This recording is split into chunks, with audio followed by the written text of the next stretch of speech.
बच्चों, अब आप देखेंगे कि मैंने अभी आपको एक क्वेश्चन भेजा है जो है x plus 7y equals to 10 और दूसरा है 3x minus 2y equals to 7।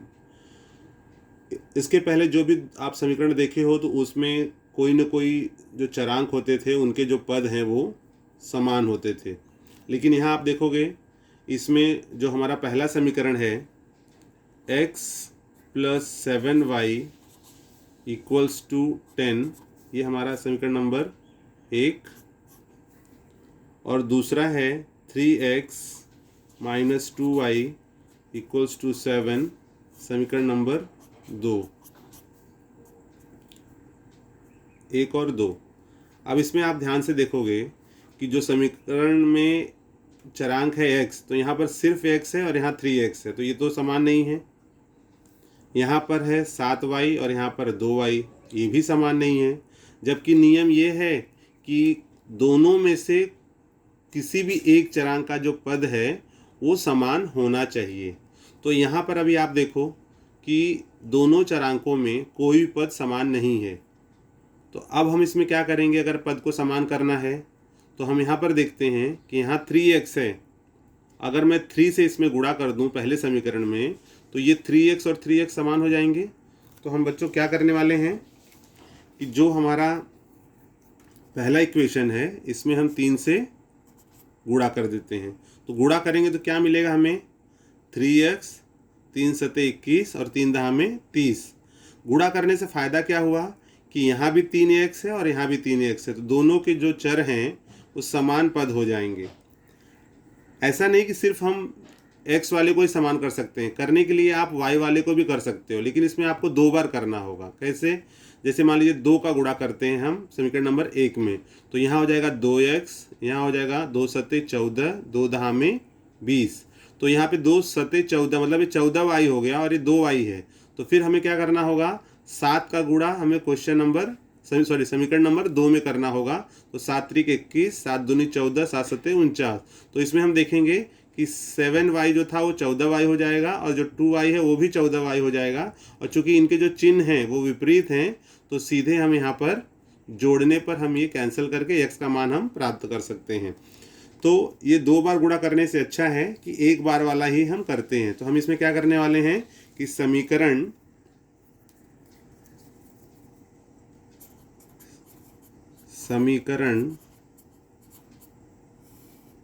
एक में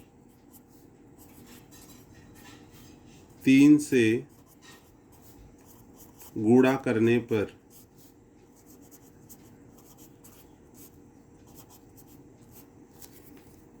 अब बच्चों इसमें अगर हम गुणा करते हैं तो ये हो जाएगा 3x प्लस 3 सते 21y और 3 दहा में 30।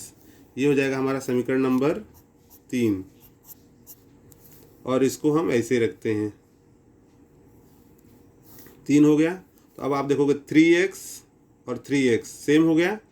तो अब दोनों जब समीकरण सेम हो गया है तो अगला हम यहाँ लिखेंगे समीकरण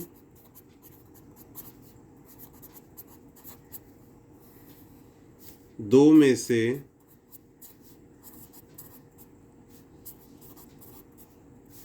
समीकरण 3 घटाने पर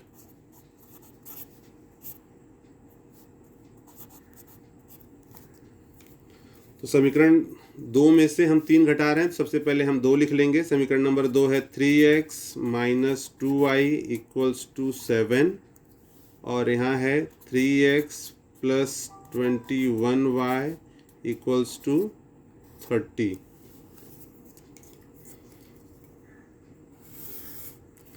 अब बच्चों मैंने आपको बताया है कि जब भी हम घटाने की क्रिया करते हैं तो हमें इस बात का ध्यान रखना है कि यहाँ पर चिन्ह बदली करना अनिवार्य होता है। अब घटाने का मतलब है कि यहाँ पर प्लस का चिन्ह है तो यहाँ हम करेंगे माइनस, प्लस है तो माइनस, और यहाँ भी कुछ नहीं मतलब प्लस है मतलब माइनस। तो अब क्या होगा, यहाँ पर है प्लस 3x और ये प्लस का माइनस हो गया है, तो प्लस 3x और माइनस 3x कैंसल। अब यहाँ क्या बचेगा, प्लस का माइनस हो गया तो -21 और -2, तो माइनस माइनस को हम जोड़ते हैं हमेशा।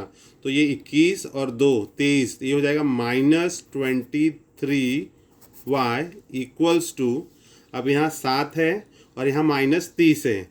तो यहाँ पर जब भी प्लस और माइनस होगा तो घटने की क्रिया होगी, लेकिन चिन्ह कौन सा आएगा, जो अंक बड़ा होगा। तो अंक कौन सा बड़ा है, 30, तो यहाँ आ जाएगा -23। तो अब आप देखेंगे कि -23y और -23y, तो यहाँ माइनस और माइनस सेम है, तो ये हम कट कर देते हैं। यहाँ बच गया 23y इक्वल्स टू 23, y बराबर 23/23 और y बराबर 23 एकम 23। तो यहाँ कितना मिल जाएगा हमें, y बराबर 1।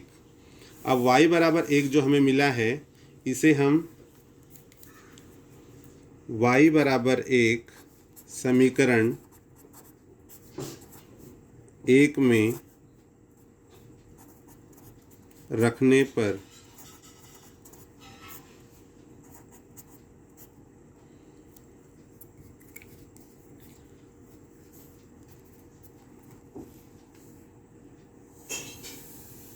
बच्चों y बराबर 1 समीकरण 1 में रखने पर, तो अगर हम 1 में रखते हैं तो हम यहाँ देखते हैं कि हमारा है x plus 7y equals to 10। तो अगर हम x plus 7y equals to 10, इसमें y बराबर 1 रखना है हमें, y बराबर 1 इस समीकरण में रखना है। तो हमें क्या मिलेगा, x plus 7 into 1 equals to 10।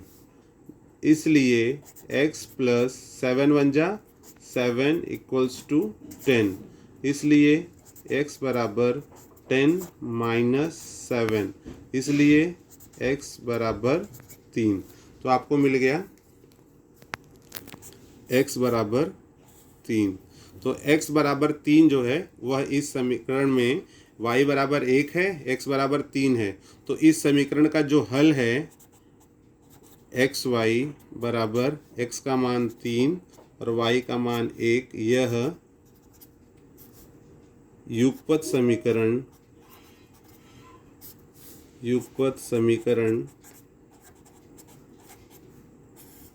का हल है। बच्चों फिर से मैं आपको एक बार बता दूं, ये हमारा समीकरण है x plus 7y equals to 10, 3x minus 2y equals to 7। हमें हमेशा ध्यान रखना है कि जो चरांक हैं उनके पद समान होने चाहिए। समान होंगे तभी उसको हम जोड़ने या घटाने की क्रिया करके एक पद को हम कैंसिल कर सकते हैं। तो जैसे यहाँ आप देख रहे हो कि x और 3x है और 7y 2y है, तो मैंने क्या किया, समीकरण 1 में 3 से गुणा किया, जिससे हमें प्राप्त हो गया 3x 21y 30। ये हमारा समीकरण तीसरा हो गया। तो पहले से चूंकि तीसरा बना है तो पहले को छोड़ देते हैं। अब दूसरे और तीसरे समीकरण को लेकर के आगे हमें हल करना है। समीकरण 2 में से समीकरण 3 को घटाया मैंने। घटाने के लिए मैंने जैसे आपको बताया है कि हमेशा घटाने क्रिया करने के लिए हमेशा चिन्ह को यहाँ पर बदलना होता है। तो ये प्लस और माइनस कैंसिल हो गए, यहाँ मिल गए हमें -23y, -23, माइनस से माइनस दोनों सेम था इसलिए हमने इसको कैंसिल कर दिया है। यहाँ बच गया 23y बराबर 23, y बराबर यहाँ गुणा है इधर आके भाग हो जाएगा, बराबर की इस तरफ जब अंक लाएंगे तो वो भाग हो जाता है, 23 एकम 23। तो इस प्रकार से y बराबर 1। अब y बराबर 1 जो है उसको हम समीकरण 1 में रख दिए हैं। तो एक है हमारा x plus 7y 10, x plus 7y का मान है 1, तो 7 एकम 7 और यहाँ बराबर 10, 7 एकम 7 हो गया, प्लस 7 को उस तरफ लेके जाएंगे तो -7 और x बराबर 3। तो यहाँ पर हम लिख सकते हैं xy का जो मान है x बराबर 3, y बराबर 1, यह युगपत समीकरण का हल है। तो इस प्रकार बच्चों मैंने आपको आज 2 टाइप के समीकरण बताए हैं कि कैसे उन्हें हल करना है। अभी आप बच्चों आज के लिए इतना ही। इससे संबंधित मैं आपको स्वाध्याय भेज रहा हूँ, इसको आप नोटबुक में हल करेंगे और उस स्वाध्याय को हल करके आप ग्रुप में डालेंगे।